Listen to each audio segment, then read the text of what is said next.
Hi, welcome to Superintendents Roundtable. I'm Deborah Vinsel. Periodically, we invite the superintendents from the 4 largest school districts in Greater Thurston County to come talk about education in our community. Again, we're pleased to have with us 4 very busy men who are joining us here at the table. Patrick Murphy from the Olympia School District, Kevin Bogatin from Tumwater Schools, Chris Woods from Yelm Community Schools, and Troy Oliver from the North Thurston Public Schools. Thanks for joining us. This time of year gets a little bit crazy. Thanks for having us. You're welcome. So we're about 6 weeks or so left in the school year. What's coming up? I'll start with you. Well, as you know, Deb, this time of year is it's an exciting time of year because there's a lot of end of school year exciting things happening in our schools, but it's also a time of year when we're trying to assess what happened during the legislative session.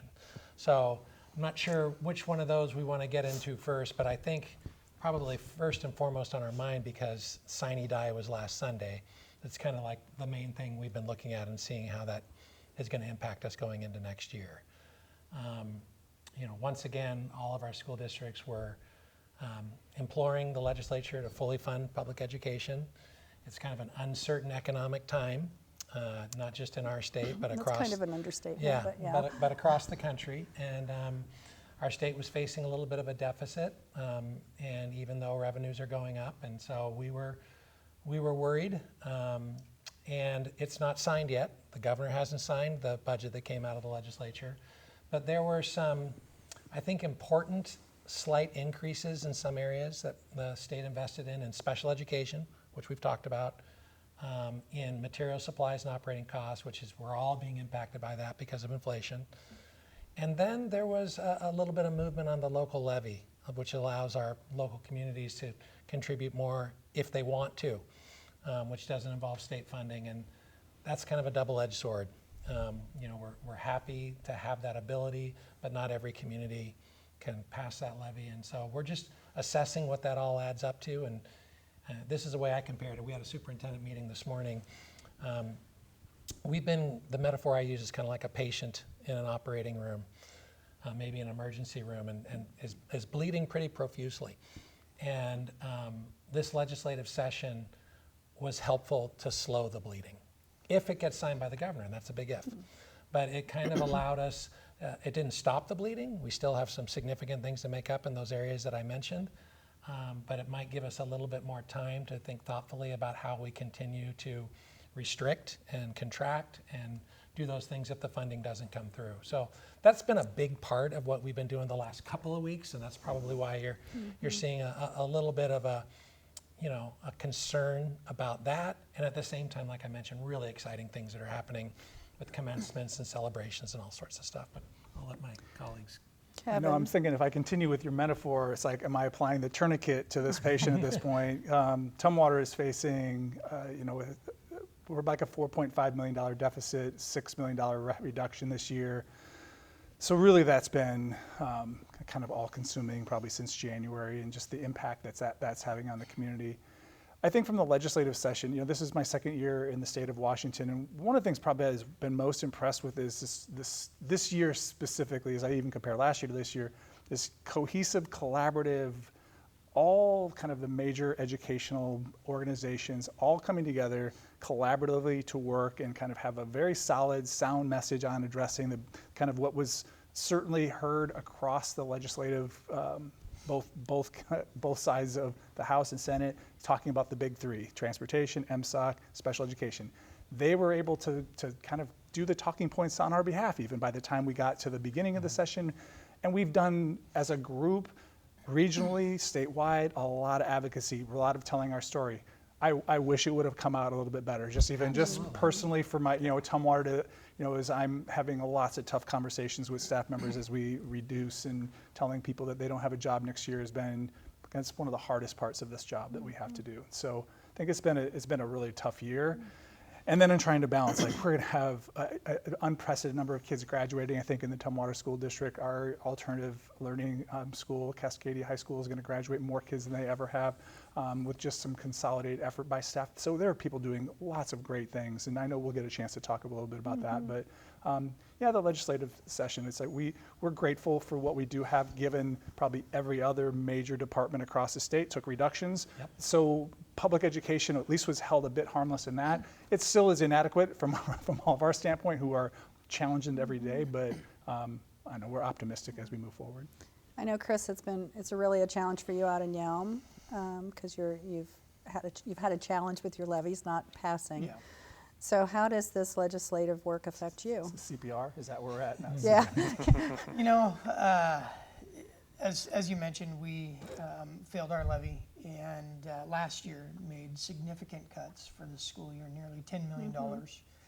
And so we're watching the results of this session very closely, and as it stands right now, obviously the governor still has an opportunity to make changes if he chooses, but as it stands right now, we're looking at about $1 million or $1.2 million coming into our district, and it's seems like a lot, but when you lose a levy of about 16 million, 1.2 million is not nearly enough to get us to where we need to be. And as my colleagues talked about, I don't think there's ever been a time that educators across our state, from multiple labor groups, parent groups, collectively, we're going with one message to our lawmakers. And I think that's why we're most disappointed, is that people were very clear about the needs. And as Kevin said, transportation, special education, and material supplies and operating costs. And at the end of it, as it stands right now, we're going to get an additional $35 per student for operating costs, and that's about $200,000 in Yelm. And then the adjustments in special education certainly help, and that'll be roughly $800,000 to $1 million for us.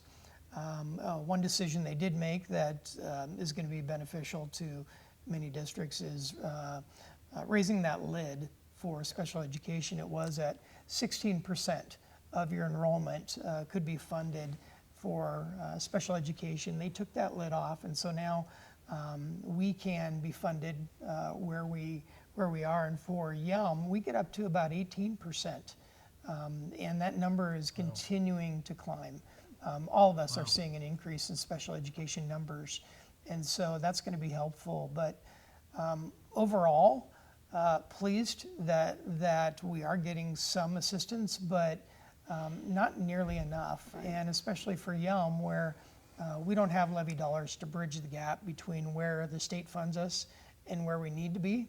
So we have additional cuts to make this spring, not nearly as deep as we made last spring, because we wanted to make sure when we cut last spring that we cut deep enough that now we'd be cutting a little bit in addition to the additional revenue, and then same thing the following year. Okay.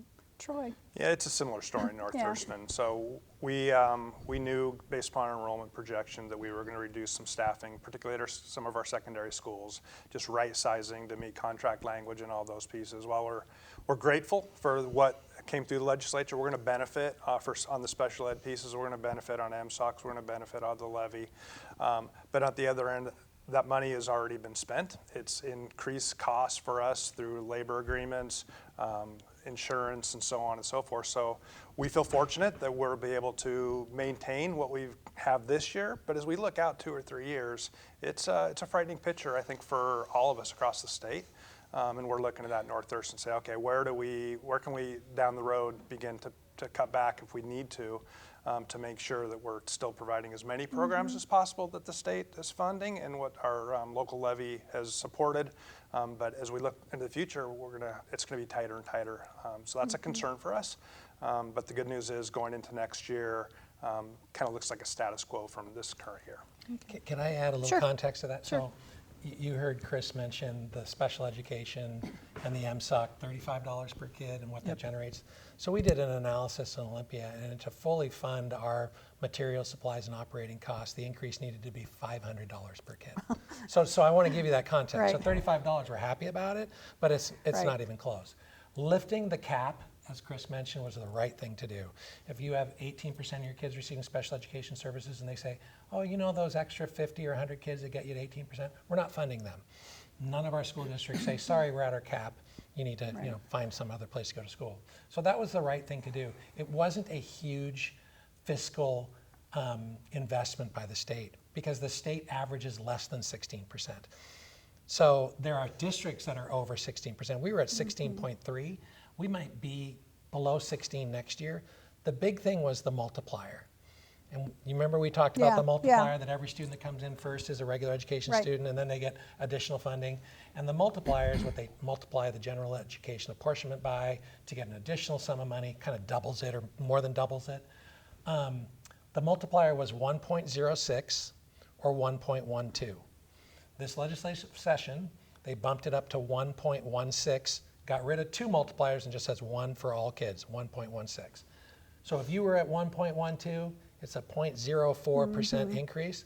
We did an analysis in Olympia, and in order to fully fund the $6.5 million out of our levy that subsidizes special education, we needed that multiplier to go to 1.5. So again, I'm giving you context of like, we're grateful for these things, but they're minimal, nominal increases that, again, like Kevin said, a lot of state agencies are taking cuts. I'm sure there's a lot of people in our community, because we're the state capital everywhere around here, that are saying, be grateful you got something. So that's kind of the tough part, but I just wanted to give a little bit of context on that. So can we, I know we don't talk about it a lot because it's clear on the other side of the country, but what's going on federally, is that having is it having an impact, or do you perceive it to have an impact in the future? I mean, our legislature can do what it does, but then, you know, we don't know what's coming down the road, so. Well, I think we talked about this a little bit last time. Didn't we talk about this a little bit? I can't remember. But, you know, most of there is a lot of unknown. Like we haven't received, you know, direct impacts. There's a few grants that have, you know, like around nutrition services that might do farm to table programs and things like that. But the bulk of federal funding that comes through our school districts is through special education, which is a tiny amount of our cost. Most of it comes from the state. And child and nutrition services, and some funding for kids and families impacted by poverty. That's usually through Title and LAP programs. If they continue to deplete the federal Department of Education, our belief is that those programs will continue to be funded, but maybe housed in another federal department. Maybe move to housing, you know, HUD, or maybe it'll move to Department of Justice or something like that. So, but it's unnerving, and it's unsettling, and it's adding to the fear that we are trying to be aware of, manage, listen, and try and support people while they're going, just like you said, what does that mean for us? We rely deeply on OSPI in the Attorney General's office to interpret these executive orders, what they mean. You probably know there's some court cases and some lawsuits being filed around this, but right now, and I don't know, my colleagues can add more, it's more the unknown is what's causing more than actual impact. I don't know if anybody And in some cases, you don't know what you don't know. Right. Yeah, Exactly. I think probably a concern a bit is sort of weaponizing a bit of the funding, as if you don't comply with certain directives, laws, and we do see that now, sort of some direct lawsuits and stuff that are kind of confronting our federal government against the state of Washington, and so we're going to see how that plays out. You know, I think we're all just sort of a wait and see and watch, and we really hope that at the end of the day that those cuts, like the threat of cuts, doesn't materialize, because it impacts really our most vulnerable kids and families. So federal funds are about, I'm guessing for all of us, between 4% and 6%, 7%. We're right at 5. somewhere in that neighborhood, right around there. yeah, So 5 it's to not 7. the bulk of it, but it's meaningful. But still, I mean, if you were to lose that 5% and be trying to significant. find a way to fill It that would be hole, devastating. yeah, Yeah. exactly. It would be devastating. And I think what's more challenging as far as the federal funds is, as we are planning for next year, our staffing, we have staff that are funded through those programs, dollars. and the way it works is as of May 15th, there are staff members whether we get the funding or not. Commit. And so we've got to know before May 15th if those federal dollars are coming in, because we've got to make staffing decisions if they are not coming in.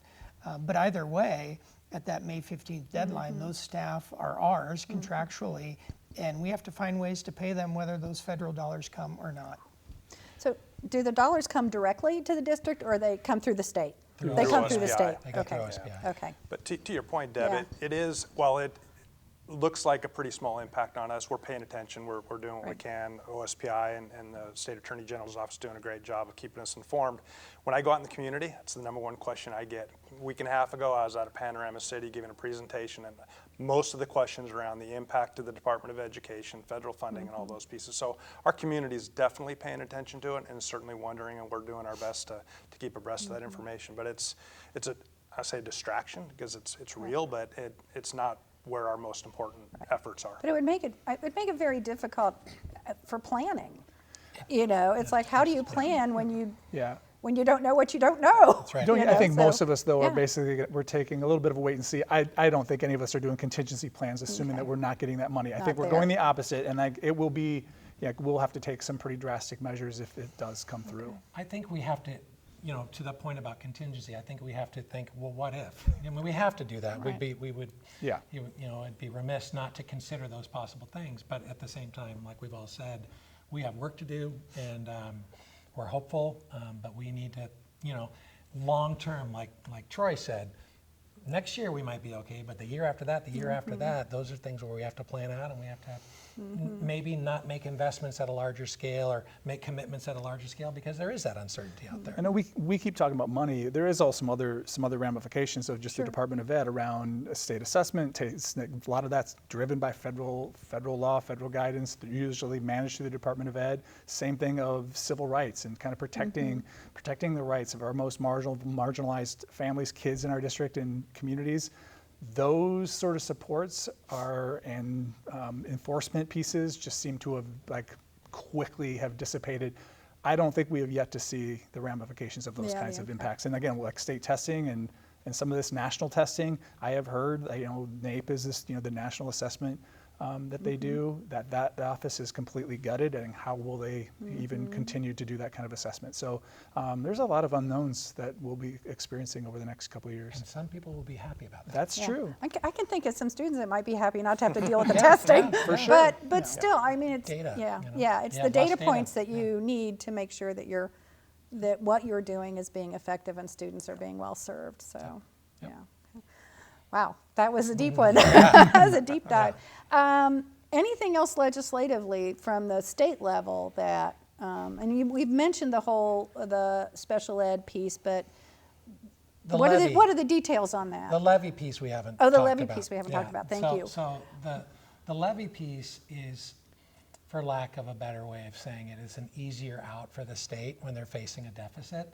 You know, if there's not a lot of state money to help, they're going to say, well, then send it back to the local communities. You've been doing this long enough that you know that's part of what happened with McCleary. You know, that there was the haves and the have-nots as part of the infusion of dollars into public education. They would lowered our ability to collect our local levies. Right. It was never required by law, but if they're going to allow us to collect more money and our communities have the ability to do that, our community's already committed to $9 million more in Olympia than we actually collect.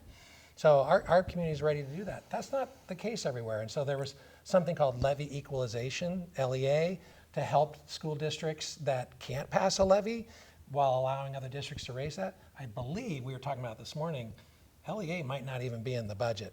So it is going to create a bigger disparity, a bigger haves and have-nots. That is just going to have ramifications 2, 3, 4 years down the road, and the legislator's going to have to pick that up again. But of all of the things, special ed, MSOC, transportation, really there was nothing. The levy was the biggest infusion of dollars for us in Olympia. And again, it's not signed by the governor yet. I don't think the governor's real big on raising property taxes right now. So we'll see what happens there, but that was the other piece we really didn't talk about. But I think on the flip side, we've seen what happened in Yelm where we didn't pass a That's right. levy. Therefore, those decisions don't impact us in a positive way. And the other thing we're seeing, especially last month, we're seeing more of it, is more levies not passing. And I think a lot of people are trying to send a message that they're tired of taxes. They're hearing that public education is fully funded. The one tax that they have a say in is the local levy tax. And so I think some of our voters are saying enough is enough. And as much as I think all of our communities support kids, and they would do anything for our students, they're also getting to a point in Yelm where they're saying, this is too much, and we're just trying to get by, or not have to continue to pay more and more taxes. And so I think some people are trying to make a statement, and we're seeing more levies fail than we ever have in the history of our state. It's such a multi-layered issue too, because you've got the cost of housing just in general is increasing. Inflation. I mean, I just, at the end of April paid the first half of our property taxes and went, huh. That's right. I remember when it wasn't that big, Right. and it's based entirely on the value. I've lived in my home for 32 years, so I didn't pay a whole lot for it 32 years ago, but compared to what it's worth now, so that, there is a point at which people are like, wait a minute, I can't afford to stay in my house if I have to pay these taxes. Yep. So totally get that. So anybody else want to weigh in? So I guess Those are the key. it's our perennial conversation, So this is the last roundtable for the school year. But summer is not necessarily a season of rest in the school districts. What's coming up in the districts for the summer? Projects, constructions, any of that kind of stuff? I'm going to start with you, Kevin. Yeah, one of the things that we talk about money, one of the things that in Tumwater, our community has been very supportive. So we have a capital levy. And it's not I say a ton of money. It's in the millions of dollars that we get annually. So we are doing upgrades across our system. And oftentimes they're the smaller projects that you don't often see. It is replacing old boilers, replacing roofs, leaks, and some painting and those kinds of things. We are doing some things around that our public will see this year. Black Hills High School is going to get kind of revised parking. That's kind of been an ongoing struggle, so some additional parking.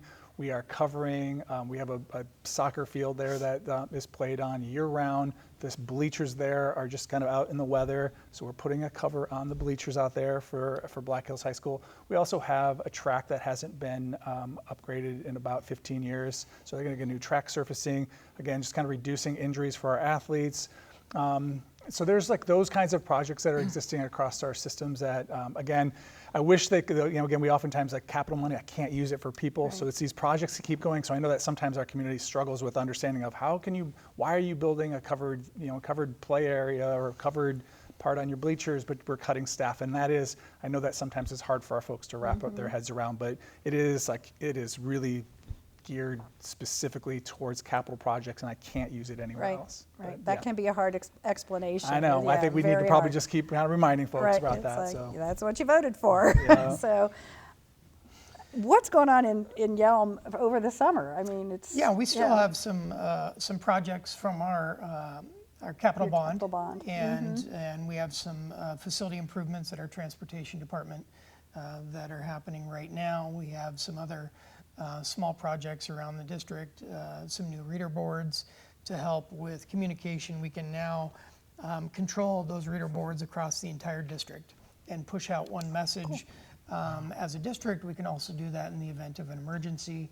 And we've also got some things like boilers and a new roof and things like that we're going to be taking care of this summer, all tied to the bond money. Again, capital projects dollars.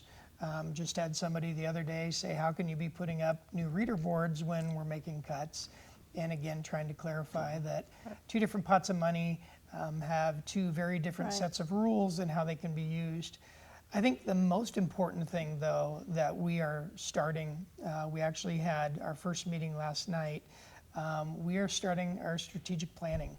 And we had over 30 people last night for our first meeting. Nice. We have community members, we have parents, and we have staff. We're also going to be involving students in the process.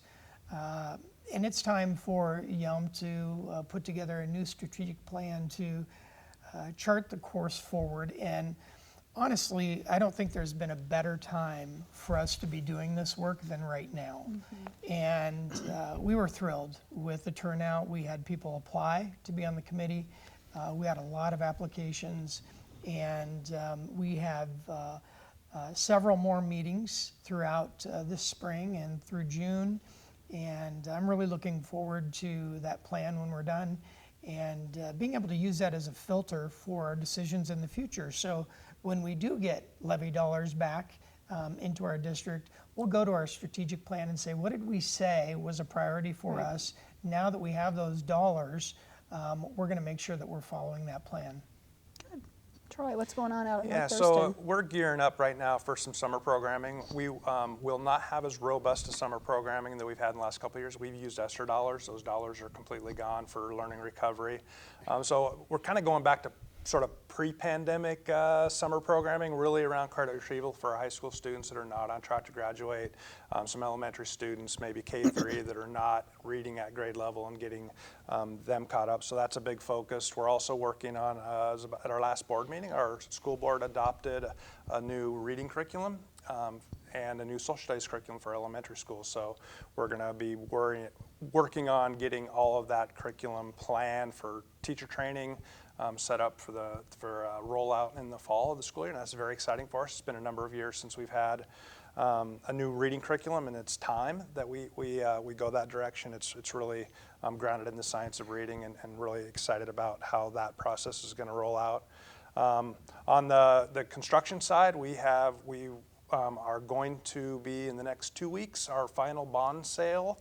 A little over $61 million of resources from the 2020 bond election that will finish up the River Ridge project. Next fall, we will open the main instructional wing of that campus. So students who are in 32 different portable classrooms right now will be in the main building. So that'll be a fantastic transition for those kids as we finish out the rest of that River Ridge project.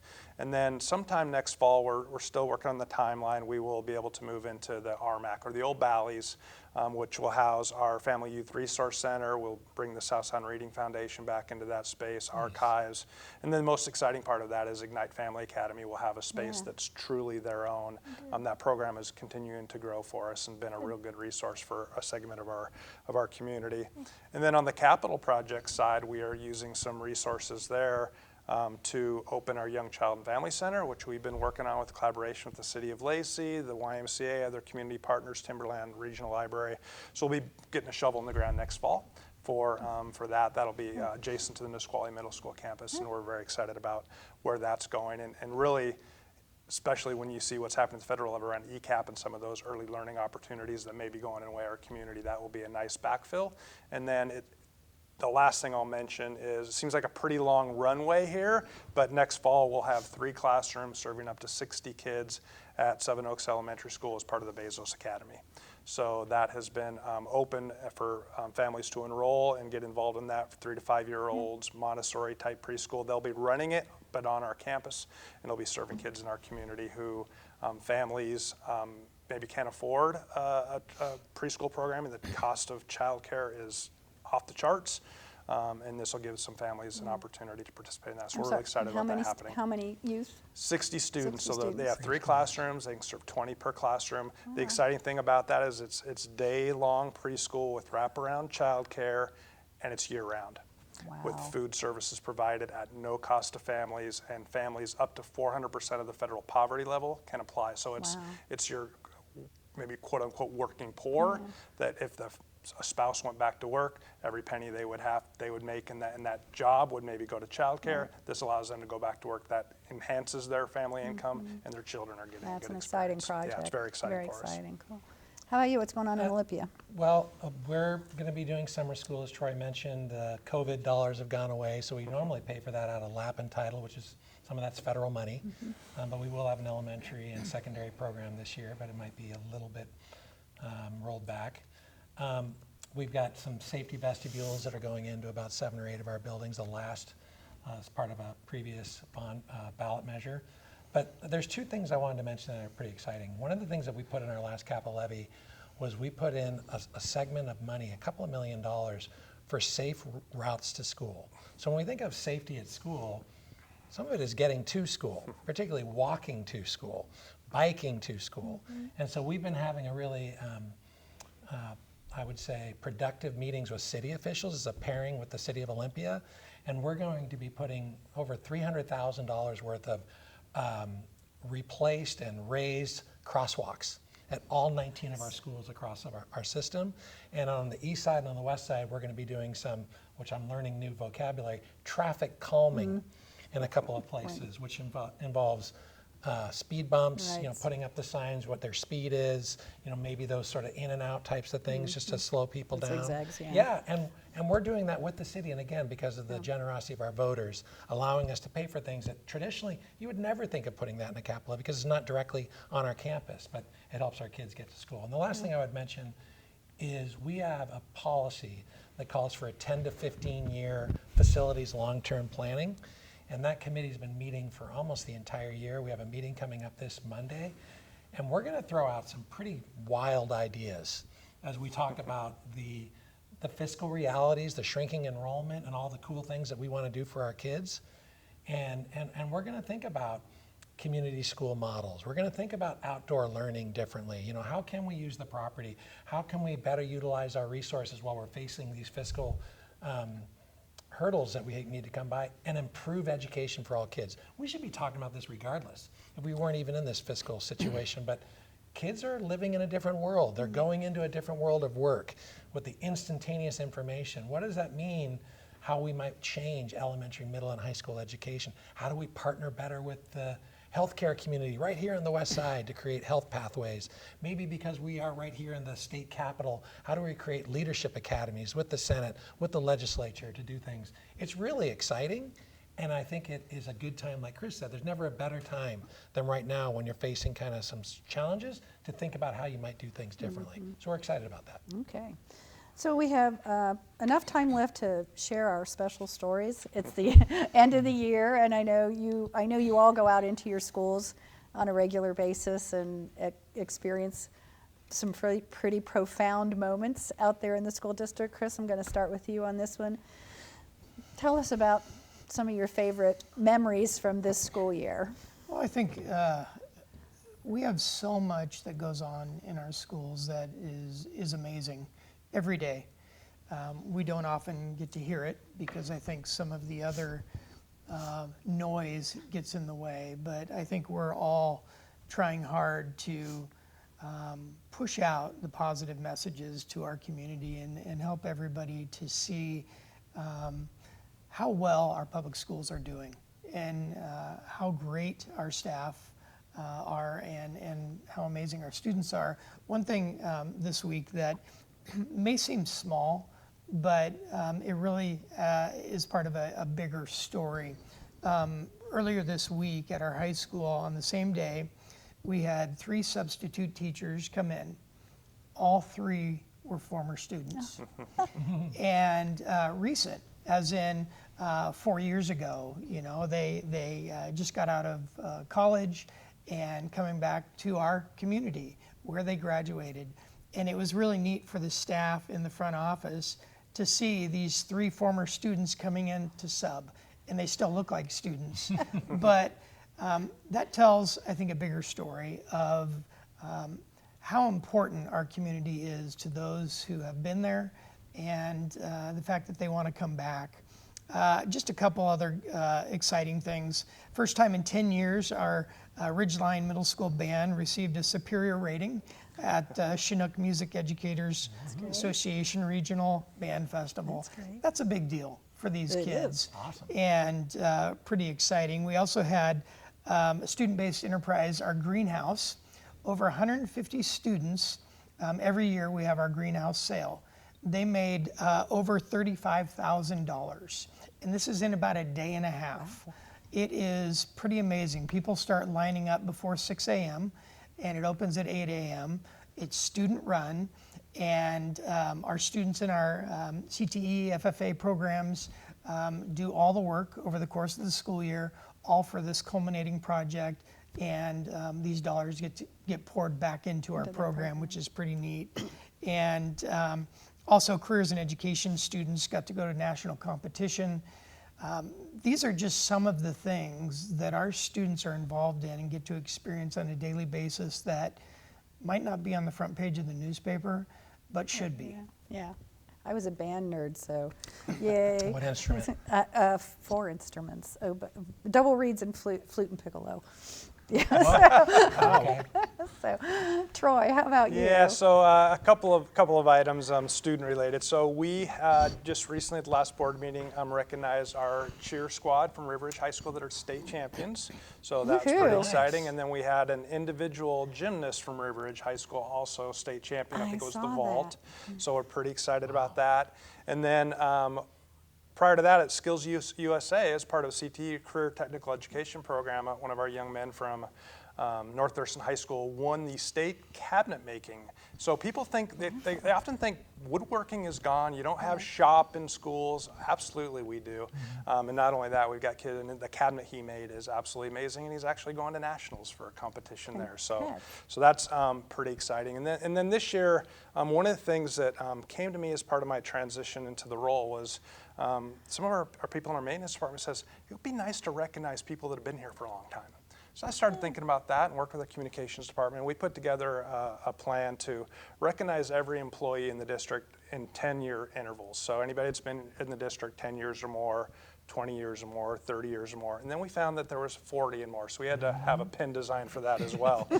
Over 50% of our staff in North Thurston Public Schools have been there at least 10 years or more, which says a lot about the type of environment we try to create, the connections we create with our kids in our community, and people that come to us want to stay with us. And we have, like I said, a handful of people that have been there over 40 years throughout the system, whether it be teachers, maintenance staff, custodians, et cetera. So pretty excited about that. And it's a small token of appreciation, but I think people have been appreciating that. Yeah, absolutely.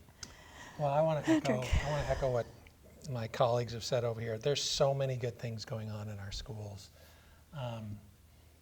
And I would encourage everybody to go onto our Facebook and Instagram pages to see it, because we're constantly putting information out there. And we have, all of us are well over 90% in our graduation rates. We have kids that are receiving awards and recognitions nationally for just amazing things. Our music programs are getting superiors and excellence. We're winning state. I mean, there's just every day there are great things happening in our system. And I personally think I need to do a better job of getting that information out there. And I've been trying to tell people that. Our students are amazing, so I'd want to kind of emphasize one particular thing related to that. So we have 4 student reps from Orla, Avanti, Capital, and Olympia High School. V, Declan, Savannah, and Elijah. They put together a student leadership summit at Capital High School about a week and a half ago. About 300 students showed up from across. They completely organized it themselves. We bussed people in, they brought in guest speakers, they reached out to people across the state, all about elevating student voice. These are amazing leaders.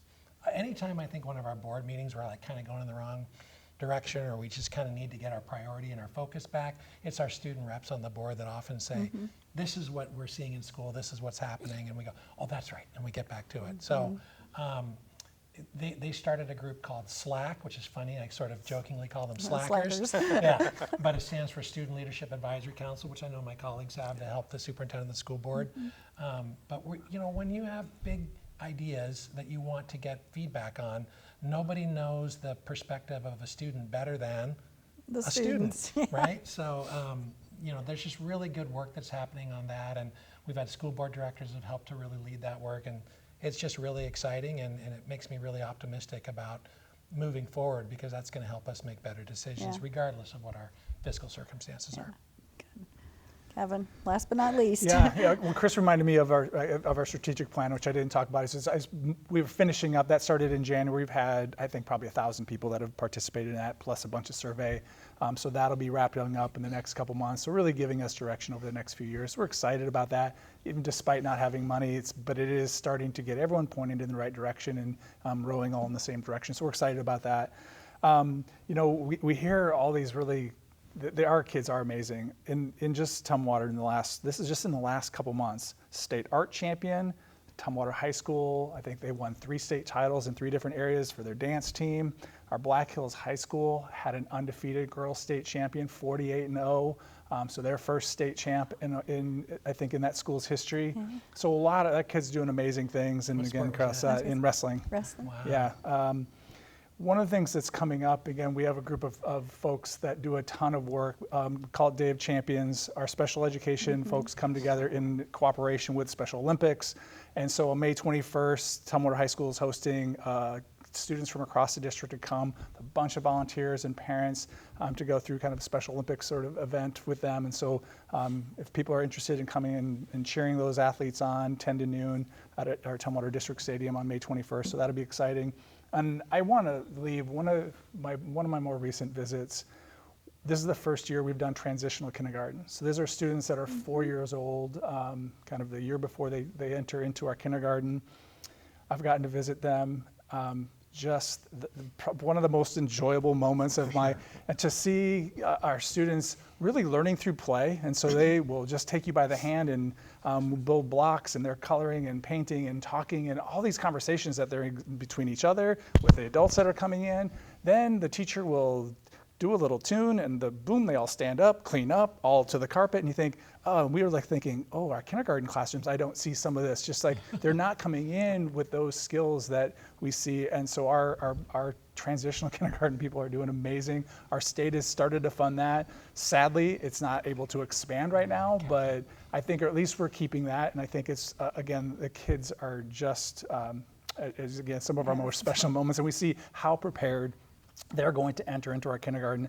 And we happen to be there with some of our state representatives at OSBI, and I think they're seeing like this is hugely impactful, and we need to continue to do this if we're talking about addressing many of the issues that we have in public education. Starting them earlier is one of those recipes for success. Wow, we've had a wide-ranging conversation today, and I greatly appreciate the work that you all do. It's been a challenging year, I know. More so for some than others.